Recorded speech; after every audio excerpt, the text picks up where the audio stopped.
Hello everyone, this is the Insert Title Show and I'm your host, Wolf Strife. Now I'm going to be reviewing the entire God of War series. This is a great series and definitely one of my favorites. I love the main character, Kratos. He definitely, I can identify a lot with him, at least with my dark side, my bad moods and stuff. But, well, in fact, I even got my, idea for my beard from his beard. So yeah, definitely a big fan of Kratos. Now I'm going to be doing this chronologically as far as in-game time. So not actually when the games came out, but yeah, what's going on in the games. So I'm going to start off with God of War Ascension, which was the last one to come out. I think it came out in 2013. Now, the cool thing about, well, one of the many cool things about God of War is they always come out in March, except for Ghost of Sparta, but whatever. And if anyone knows Latin, they probably know that March is named after Mars, the god of war, even though this is Greek mythology in the game, so the god of war is Ares. And I guess I'll do my griping about the Ascension first, knock that out of the way. One of my beefs was, and with the series as a whole, I mean, for the game series itself, Ares is very important to Kratos and the entire series, really. And, I mean, hell, the game's called God of War. And the weird thing is, he's only in the series in 2 games. Like, he's in Ghost of Sparta for like a couple of minutes, kind of in a flashback. And then he's in the first God of War 1, and that's it. For such an important figure, you'd be like, well, this guy should be in a lot more than this. But, and that was kind of one of my disappointments with Ascension. I was like, what? Ares doesn't show up? What the hell? I don't really want to spoil the story and stuff, even though if you listen to this, the odds are you've probably played the game. But for the assholes who haven't, I don't want to spoil it. But basically, Kratos, I guess I'll do it, whatever. Spoiler alert. Alright. Basically, Kratos is a Spartan warrior. He goes to war as Sparta's greatest general, or whatever. Goes to war against barbarians in the north, probably Thracians or whatever. And his army's getting its ass kicked, and right before he's killed by the barbarian general, he cries to the heavens, Ares, save me, and my life is yours, basically.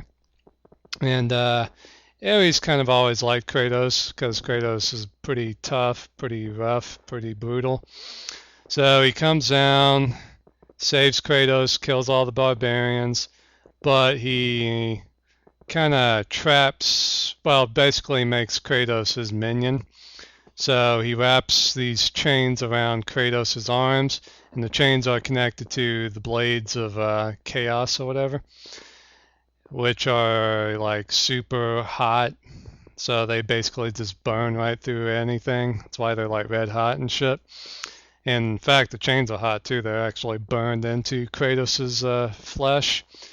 So Kratos is like, hell yeah, I'm the most powerful badass on the planet now.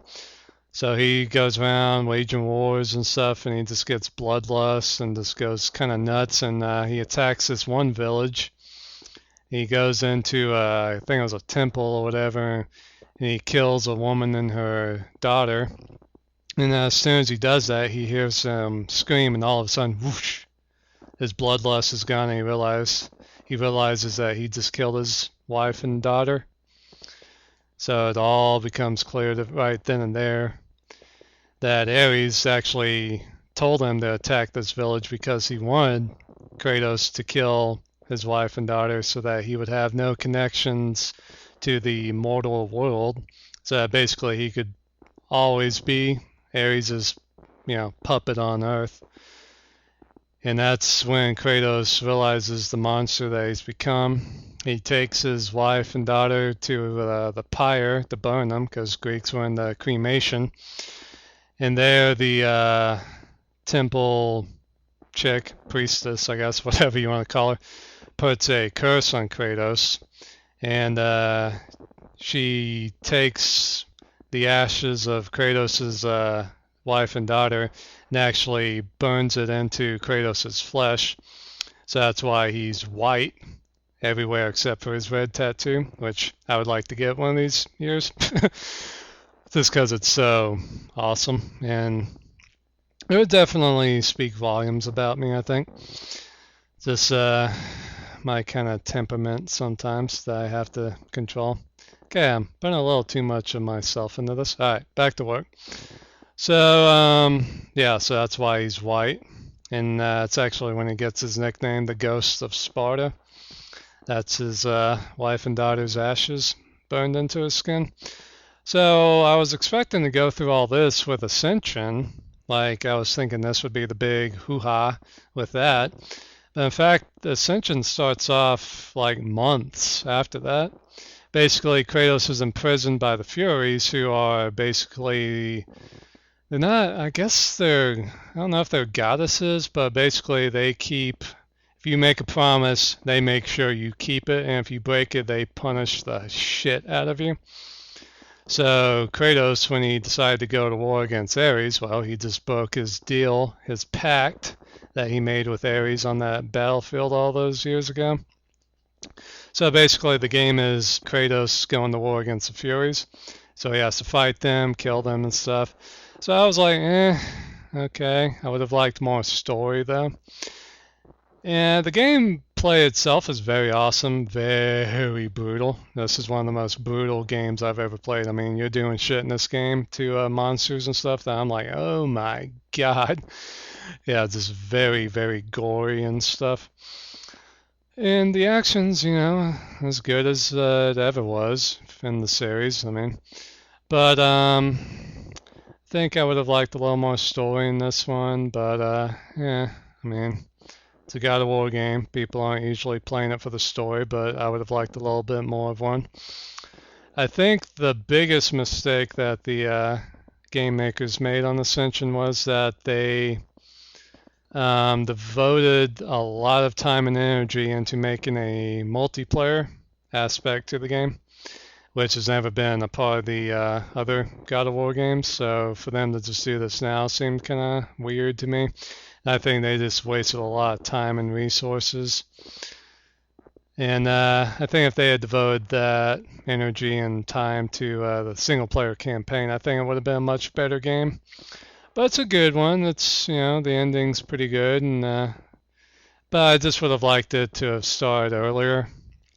Like, imagine you're fighting in the village, and then you go into the temple and just and you kill his wife and daughter. That would have been a pretty good starting point, I think. But oh well. Or to maybe have Ares show up again. I think that would have been kind of cool, but oh well. So I think in the entire series, this is my least favorite God of War game, but the best is yet to come. So check out the other videos on the series I'm going to do.